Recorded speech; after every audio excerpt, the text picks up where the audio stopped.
네, 이번에는 프랑스로 가보겠습니다. 마크롱 프랑스 대통령이 유럽의회 선거에서 극우 정당인 국민연합에 참패하자 의회 해산을 선언하면서 조기 총선이 치러졌죠.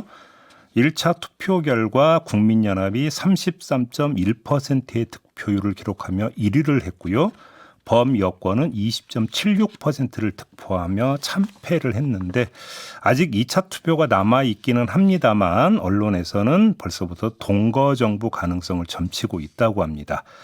자, 프랑스 현지 연결해서 이 문제 좀 알아볼 텐데요. 연결할 분은 라로셸 대학의 응용외국어학과 홍소라 교수입니다. 나와 계시죠? 네, 안녕하세요. 홍소라입니다. 네, 안녕하세요, 교수님. 일단 지금 제가 잠깐 설명 말씀을 드렸는데 1차 투표, 네. 2차 투표 이런 이야기가 나오는데 프랑스 선거제도가 어떻게 돼 있는 거예요? 우선 이제 프랑스는 상원과 하원 양원제로 이루어져 있고요. 지금은 이제 하원의 의원을 뽑는 겁니다. 예. 프랑스의 모든 선거는 1차와 2차로 진행이 되는데 만약에 1차에서 어떤 후보도 50% 이상을 득표하지 않으면 2차 선거가 치러집니다. 그래서 지금 이번 총선에서 1차에서 뽑힌 당선된 후보들이 있고요. 그런 후보가 없는 경우에는 2차, 즉 결선에 진출하게 됩니다. 결선 투표가 네. 결선 투표를 실시하는 결선에 거군요. 진출하려면 네네네. 진출하려면 1차에서 최소 선거인단의 12.5%포인트의 득표율을 얻어야 결선으로 갈 수 있습니다. 그러다 보니까 결선에 진출하는 후보가 2명일 수도 있고 3명일 수도 있는 거죠. 그러면 이제 결선, 그러니까 2차 투표에서 이른바 합종연행에 나타날 수도 있겠네요, 그러면. 네, 지금 굉장히 많은 이야기들이 오가고 있는 중이에요. 왜냐하면은 후보 2차 선거 후보 등록이 오늘 한국 시간으로 7월 2일, 프랑스 시간으로는 7월 2일 오후 6시까지거든요. 그래서 그때가 되면은 누가 사퇴를 하는지 어떤지를 알 수 있게 됩니다. 그러면 최종적으로 의석이 어떻게 지금 나눠지는가는 2차 투표 결과까지를 다 봐야 되겠네요, 그러면. 네, 사실 이제 진행자께서 처음에 이제 국민연합이 30%를 넘게 득표를 했다고 말씀을 해주셨는데 그때는 이제 출구조사의 기록이었고요. 이제 어저께 선거가 진행이 되고 오늘 좀 더 정확한 결과가 나왔는데요. 1차 투표 결과 국민연합이 29.25%, 좌파연합인 신인민전선이 27.99%, 그리고 여당은 20.04%를 득표했습니다. 다만 공화당이 국민연합과 연대를 했어요. 그걸 감안하면 그러니까 공화당과 국민연합이 1차 투표에서 얻은 득표율이 35%를 좀 넘어요.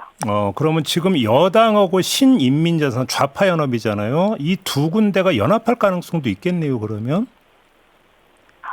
네, 그럴 가능성이 전혀 없지는 않은데, 굉장히 어려워 보이기는 합니다. 왜요?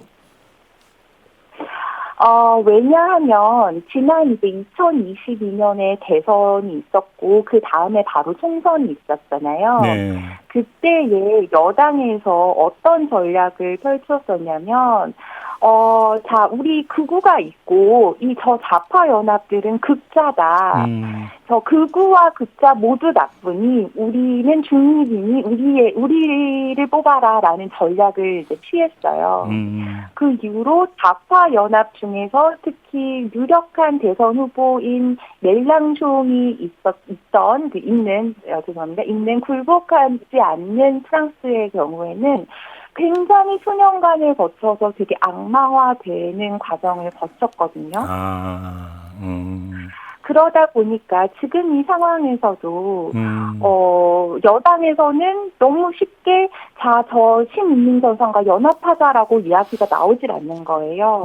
실제로 이제 그 국무총리 가브리엘 아탈이 우리는 공화국과 그 가치를 수호해야 하기 때문에 극우에 단 한 표도 줄 수 없다고 선언을 했어요.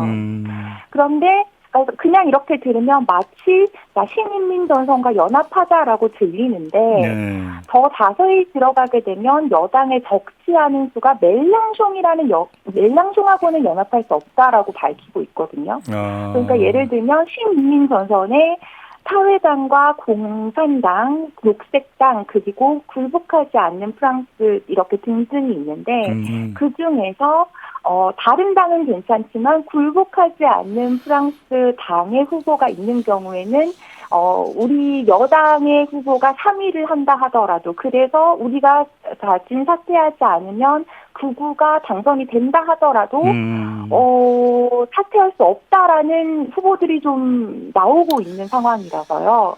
그래서 지금 좀 알 수 없는 미궁에 빠져가고 있는 상황입니다. 알겠습니다. 참 복잡한데요. 근데 아무튼 지금 프랑스 안의 분위기가 어떻길래 이 그 국민연합이 이렇게 약진을 할 수 있는 겁니까? 지금 분위기가 어때요, 프랑스 안에서? 우선은 지금 이번 총선에 정말 많은 사람들의 투표장에 나왔잖아요. 네. 극우 지지자들은 극우가 제1 정치 세력으로 거듭날 기회라고 확실히 포착한 것 같습니다.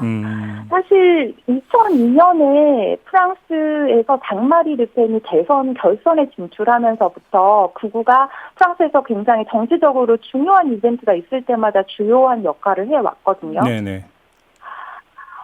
그런데 점점 그러다 보니까 극우에 대한 이미지가 뭐랄까요. 계속 보다 보면 좀, 별로 아무것도 아닌 것처럼 여겨지는 그런 효과가 있잖아요. 그래서 이미 2022년 6월에 국민연합에 대해 긍정적으로 평가하는 프랑스인이 전체 40%로 나타난 바가 있어요. 그러니까 말하자면 2002년에 극우 후보에 투표했다고 부끄러워서 말도 못하던 지지자들이 2024년, 그러니까 22년 후인 오늘에 와서는 너무 당연히 혐오 발언을 하고 있는 거죠. 그러다 보니 그 상황을 지켜보는 반대편에서는 정말 극우를 저지해야 한다. 이러지 않으면 프랑스 사회가 정말 망할 수 있다라는 위기의식을 가지고 또 많은 이들이 투표장을 찾았고요. 실제로 이번 총선에는 이전에는 한 번도 투표하지 않은 사람들의 투표율이 굉장히 늘었다고 합니다. 그래요. 근데 지금 국민연합이 내세우고 있는 게 반이민 정책이고 이주 외국인에 대해서 상당히 어떤 적대감을 표출을 한다고 들었는데 그냥 이거저거 떠나서 교수님은 좀 어떻게 체감을 하세요? 뭔가 좀 어떤 이 눈초리가 사나워졌다 이런 걸 체감을 하세요? 네. 저 완전히 체감하고요. 2002년 총선에서 무슨 일이 있었냐면 제가 좀 친하게 지내던 유주민이랑 이런 총선에 대해서 이야기를 하고 있었는데 갑자기 자기는 에릭 제무르를 뽑겠다는 거예요. 에릭 제무르가 국립연합이랑은 다른 소통캐트라는 다른 극우 정당의 장수예요. 그래서 너무 놀라서 어떻게 내 앞에서 그런 이야기를 할 수 있냐. 너도 알다시피 나는 외국인이지 않느냐 그랬더니 아니다. 너는 그 다른 외국인들이랑 다른 착한 외국인이기 때문에 극우가 되더라도 너에게는 아무런 문제가 없을 것이다라고 이야기를 하는 거죠.